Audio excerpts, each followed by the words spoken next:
It was the morning of June 8, 2002, when our ship sailed to approach and dock at the port of Le Havre, the gateway to Paris and northern France. By about 6:30, we started boarding the motor coach for the full-day tour to the city of Paris. Alright, good morning everybody. Welcome in France. Are you in good shape? Yeah? We're going to wake the Mona Lisa this morning, huh? That's good, because you know sometimes the Louvre is very busy, and so it's good to get there very early. Huh? You're going to see the difference when we'll be arriving to the Louvre and when we'll be leaving the Louvre. Huh? As we started rolling, first it was time to meet our tour guide and designated driver. Alright, so first of all let me introduce you, your driver Daniel.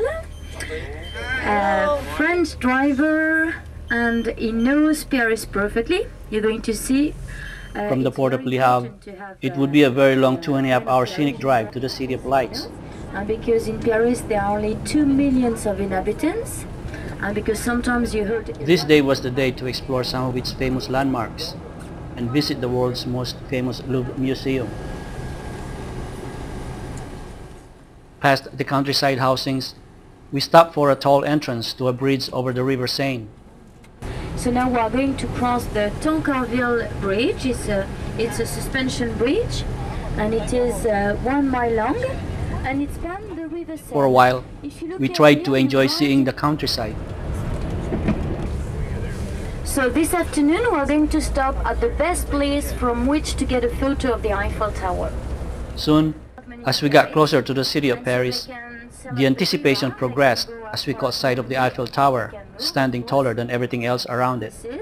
The idea was born to build a special city just nearby Paris, at about 1 mile away from Paris, very well connected. After exiting the motorway, our guide pre-warned us to start getting ready for the scenic photo ops as we passed several residential buildings. Gardens behind, and so here are living the Rockefeller family, Monaco family, and many rich people are living here, and this is the most expensive place to live in Paris, right here. Alright, so if you want you can prepare your camera, because now we'll be arriving pretty soon to the Arch of Triumph. So this is our first close encounter of one of the famous landmarks was the massive 50-meter tall Arc of Triumph. So you know the Arch of Triumph was built in the 19th century to commemorate the victories of Napoleon I. We went around the arch, which sits in the middle of a square and where 12 streets converge. It was adorned with carvings of battles and shields. And beneath the arch you're going to see there are flowers, and this is the tomb of the unknown soldier that was buried here in 1920 to remember all the victims. Without making a stop, we made one very quick tour around it. We didn't have plenty of time to take good pictures of the arc, but enough time to see it before moving on to the famous Champs-Élysées Boulevard. Alright, so now we'll be going down the Champs-Élysées. Champs-Élysées means fields of paradise. So you know, nobody lives here. That's only offices, cinema, restaurant. And this afternoon the Parisians will be strolling here. A little traffic let us spend more time admiring some of the city buildings, scenic city views, and the high fashion shopping avenue. So to your right you're going to see the first coffee shop to be opened along the Champs-Élysées. So this is the oldest one on your right with the red curtain. This is a meeting point of the actors. Huh? The Montaigne Avenue, High Fashion Avenue. And this avenue is nicknamed in Paris Chic, Chic, Choc Avenue. Chic because very elegant. You can find Nina Ricci, Chanel, Vuitton, Christian Dior, and so on. Chic because you have to pay a lot, and shock when you realize how much you paid. And so this is the Chic, Chic, Choc Avenue on your right. A brief time would have been nice to stop, get out for photo ops, and see more of the famous avenues and of the square in the city of Paris. But not on this day's tour. During the French Revolution, this square became a very tragic spot, and people were beheaded on this very square right here. Standing in the center of the square is an obelisk from the ruins of Luxor in Egypt.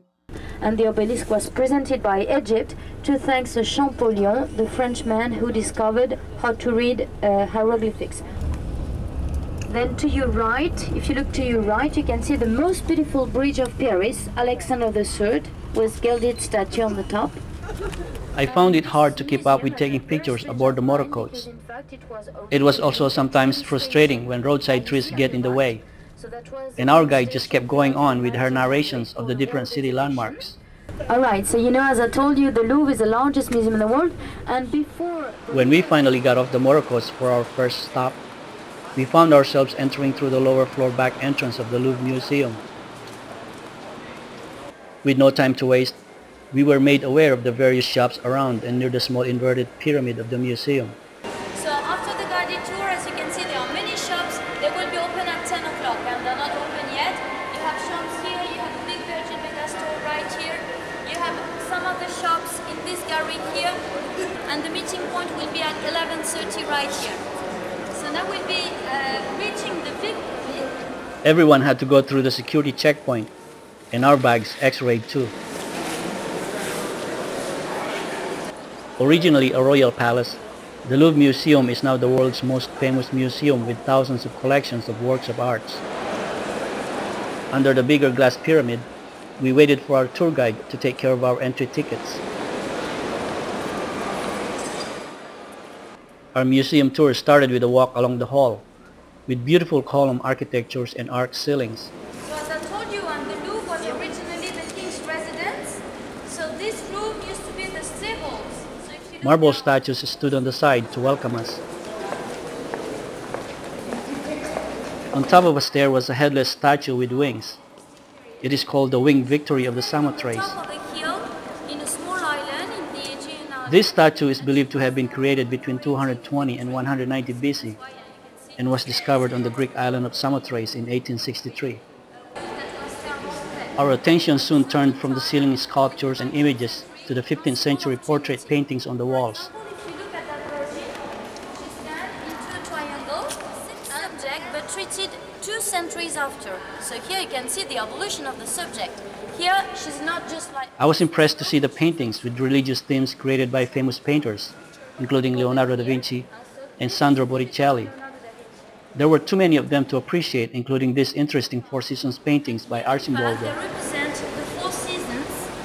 So here, for example, you can see spring with many flowers. Here you can see summer with fruits.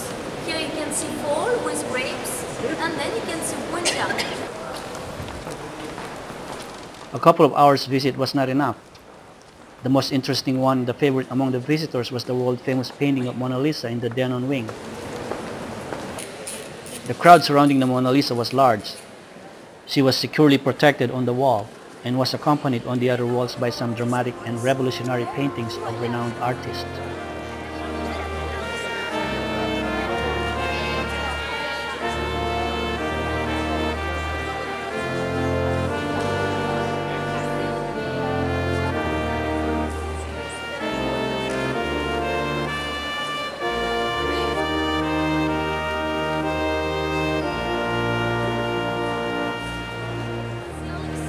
Because they were trading with Orient, so many silk. Look at the silverware nearby the column in silver and gold. The different issues. Around one section of the museum was a wall-sized and a huge painting. This painting had to be cut in two to bring it inside the Louvre Museum. So now to see the Venus de Milo at the end of this gallery. As we continued our museum tour, we encountered more interesting ceiling artworks before catching our sight of the statue of Venus de Milo a few steps away. This statue was surrounded by a crowd of visitors.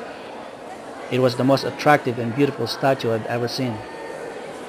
Our guide told us about the statue while we waited for the crowd to go away. And she was discovered by a peasant working in his fields in the island of Milo, in the Aegean island in Greece. So he was working in his fields and suddenly could see a body and then a head. That's very rare to have the head. So for a very long time we thought that she was very old. It seemed like visitors were just there, standing and staring at Venus de Milo for the longest time. We were careful not to step onto the others while trying to get closer.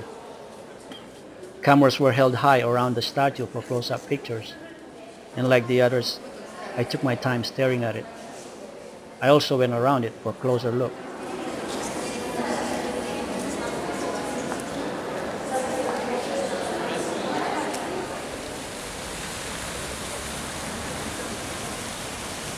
Afterwards, our guide gave us a little time to wander outside and in front of the museum for a chance to hang out and have a little time for outside pictures.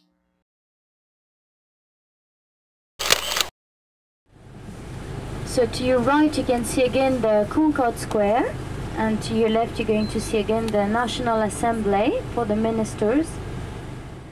And today Napoleon is buried beneath the gilded cupola you can see here.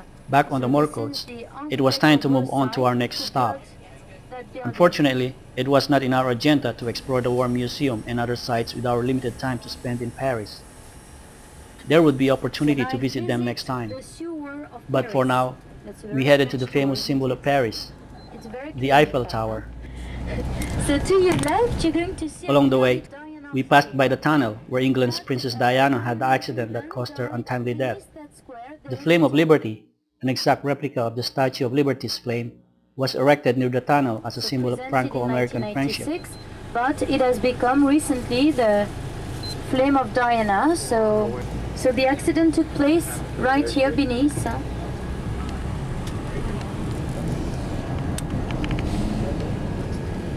We are driving through New York Avenue.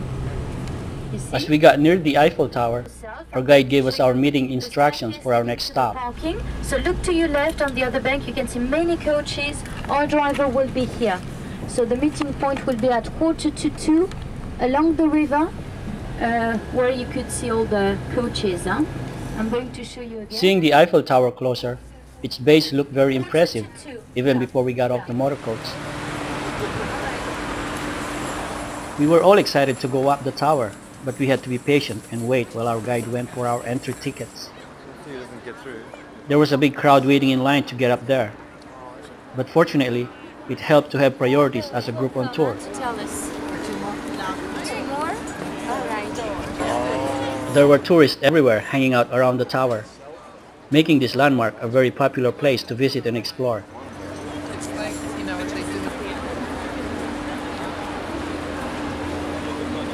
Going up, we had elevator escorts.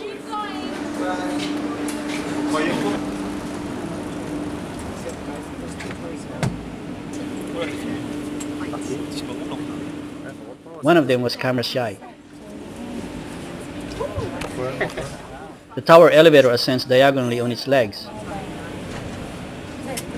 Looking down was quite a view.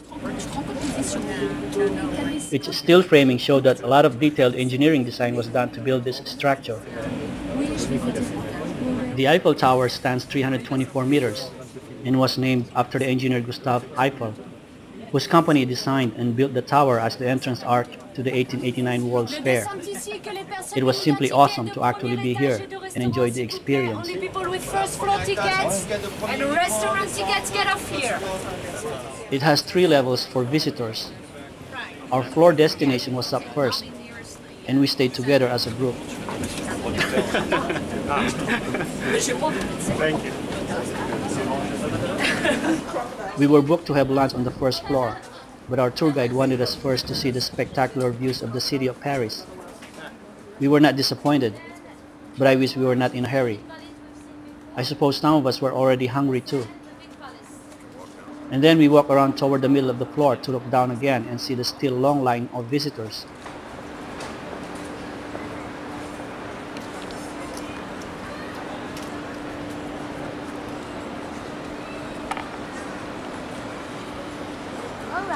Afterwards, we finally headed to the restaurant where it took a few minutes before we all got seated and ready to enjoy lunch on this floor of the Eiffel Tower.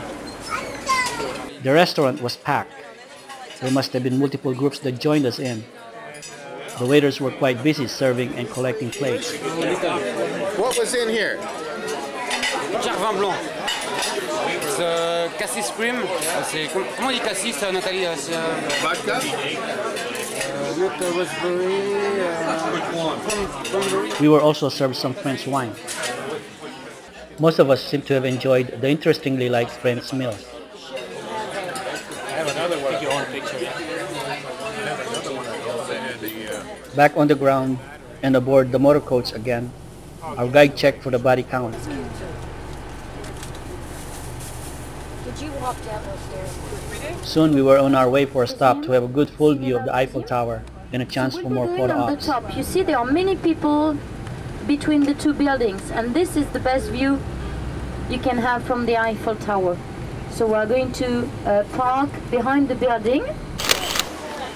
Unfortunately, the clock was ticking and our time in Paris was running out. We soon concluded our adventure in the city of Paris.